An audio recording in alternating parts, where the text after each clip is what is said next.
বিপত্তির পরেও বাংলাদেশ জামাতে ইসলামী কেন এত জনপ্রিয় রাজনৈতিক দল?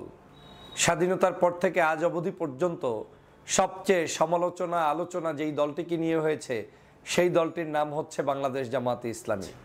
এখন জামাতের এত শত্রুতা কেন? তাহলে জামাতের মূল শত্রুতার কারণ হচ্ছে জামাত এখন টার্নিং পয়েন্টে, জামাত এখন ক্ষমতায় আসবে, জামাত এখন আগামীর বাংলাদেশ বিনির্মাণ করবে, জামাত শিবিরের কাছেই মানুষ নিরাপদ।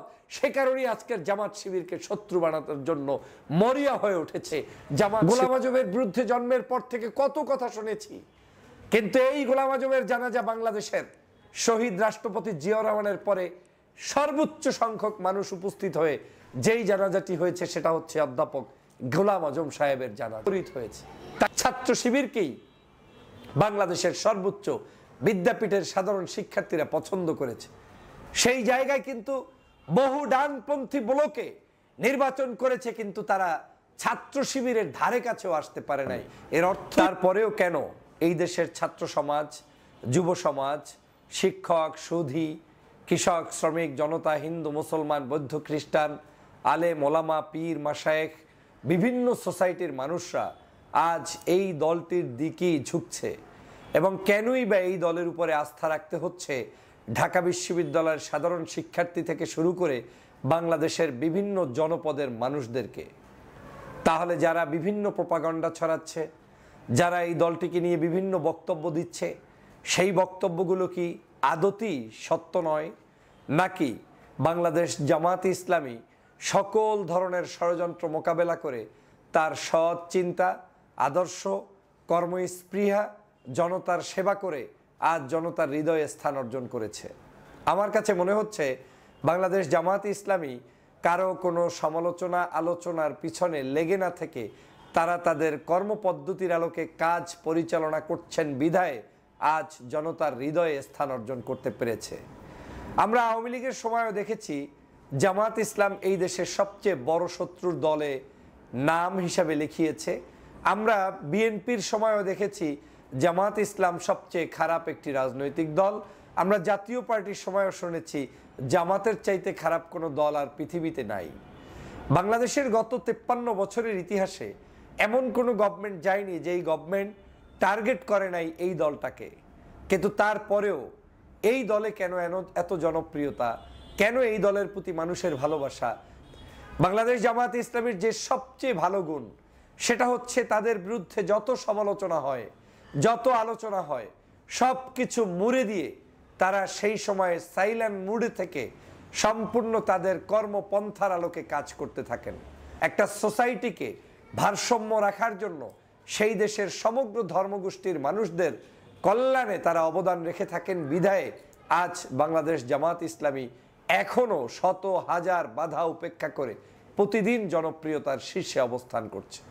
আমি নিজে ব্যক্তিগত পর্যায় থেকে একটু গবেষণা করে দেখলাম কেন জামাত এত শত্রুতার পরেও এখনও জনপ্রিয়তার শীর্ষে থাকবে।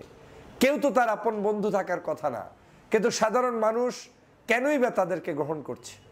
আমি গবেষণায় দেখলাম যে সাধারণ মানুষের বুদ্ধি, সাধারণ মানুষের বিবেচনা আমাদের মতো অনেক শিক্ষিত, অনেক উচ্চ মাকামের মানুষদের চিন্তা চেতনার চাইতে অনেক শার্প। তারা বাস্তবতা বুঝে, তারা সত্যকার জিনিসটাকে উপলব্ধি করতে পারে। তারা বাংলাদেশের বর্তমান প্রেক্ষাপটের রাজনৈতিক কর্মকাণ্ডগুলোকে তারা অবজার্ভ করছে। যেমন আপনি মুখে বললেন জামাত ইসলাম খারাপ, কিন্তু কর্মে আপনি নিজেই চুরির সাথে সম্পৃক্ত, ডাকাতির সাথে সম্পৃক্ত, অন্যের হক নষ্ট করার ক্ষেত্রে সম্পৃক্ত, আপনি খারাপ আচরণে অভ্যস্ত।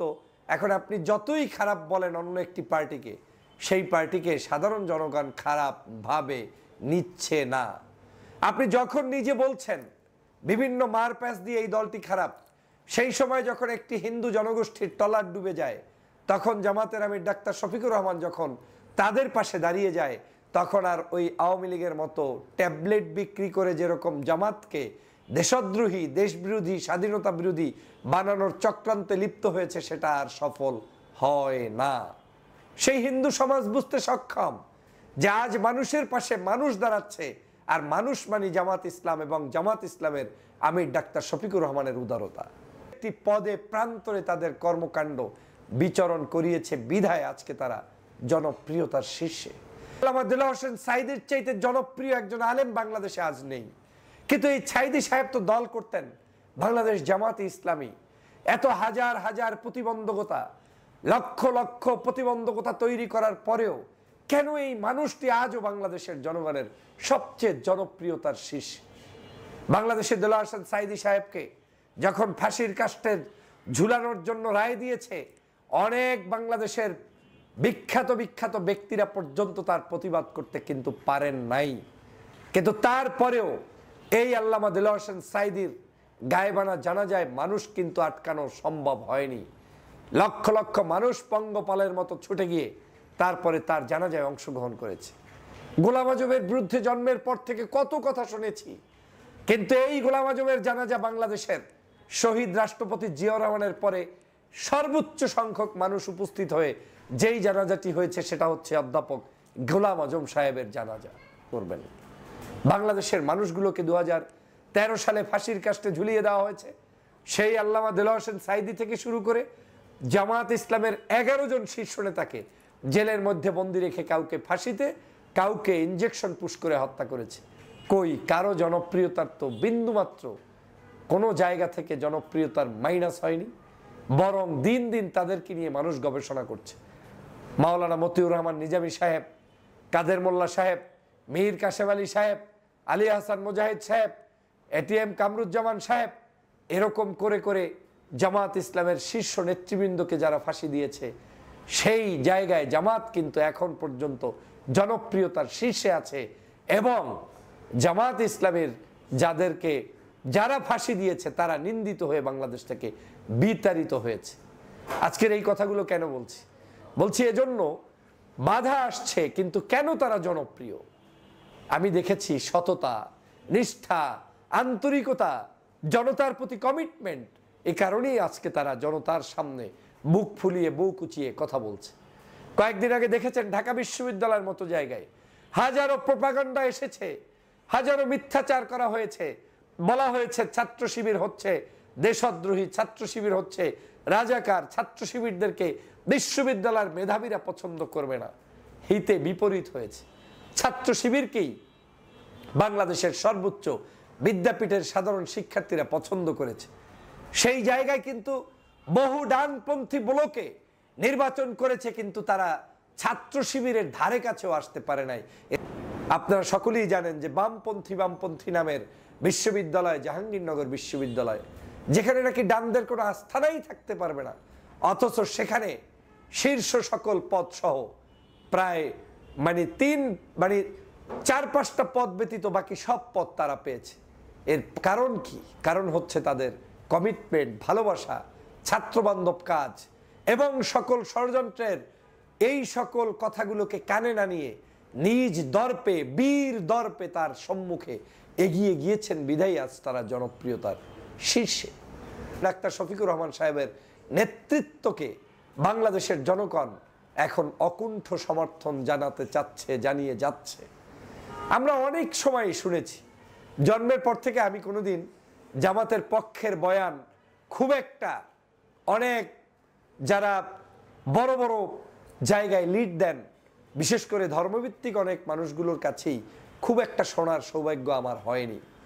কিন্তু আমি দেখেছি এত বাধা বিপত্তির পরেও কোনো দিনই এই জামাত শিবিরকে দাবিয়ে রাখা কিন্তু বাংলাদেশে সম্ভব হয়নি। স্বাধীনতার যুদ্ধের পর থেকে আজ পর্যন্ত যেই দলটাকে বিভিন্ন ট্যাগিং দেওয়া হয়েছে, তারাই এখন শীর্ষে রয়েছে জনপ্রিয়তার। 5ই আগস্টের শেখ হাসিনা যখন বিতাড়িত হয়েছে, এই 5ই আগস্টে শেখ হাসিনাকে বিতাড়িত করতে যাদের সবচেয়ে বেশি অবদান, তার নাম জামাত শিবির। আপনি যতই মন্দিরে উঠে কিংবা মসজিদে উঠে কিংবা মাহফিলে উঠে কিংবা রাজপথে নেমে কিংবা যে কোনো মঞ্চে উঠে জামাত শিবিরকে গালিগালাজ করেন না কেন, বাস্তবতা হচ্ছে জনগণ ওই গালিটাকেই পজিটিভলি নিয়ে জামাত নিয়ে গবেষণা করা শুরু করে। আর গবেষণা করতে গেলে দেখে সমাজের মধ্যে দুর্নীতিমুক্ত কোনো দল থাকলে তার নাম জামাত, সমাজের মধ্যে অন্যায়, অত্যাচার, জুলুম, নির্যাতনের বিরুদ্ধে বলিষ্ঠ কণ্ঠ থাকলে তার নাম জামাত, সমাজের মধ্যে ন্যায়সঙ্গতভাবে মানুষের অধিকার প্রতিষ্ঠার জন্য কাজ করতে গেলে তার নাম জামাত, সমাজের মধ্যে ছাত্র শিক্ষার্থী বান্ধব কিছু করতে গেলে তার নাম জামাত, নারীর অধিকার প্রতিষ্ঠা করতে গেলে তার নাম জামাত, বাংলাদেশের হিন্দু মুসলিম বৌদ্ধ খ্রিস্টানকে অধিকারের ভিত্তিতে ধর্মীয় তাদের নিজস্ব স্বাধীনতার ভিত্তিতে পরিচালিত করার সংগঠনের নাম হচ্ছে জামাত। এখন জামাতের এত শত্রুতা কেন? তাহলে জামাতের মূল শত্রুতার কারণ হচ্ছে জামাত এখন টার্নিং পয়েন্টে, জামাত এখন ক্ষমতায় আসবে, জামাত এখন আগামীর বাংলাদেশ বিনির্মাণ করবে, জামাত শিবিরের কাছেই মানুষ নিরাপদ। সে কারণেই আজকের জামাত শিবিরকে শত্রু বানানোর জন্য মরিয়া হয়ে উঠেছে।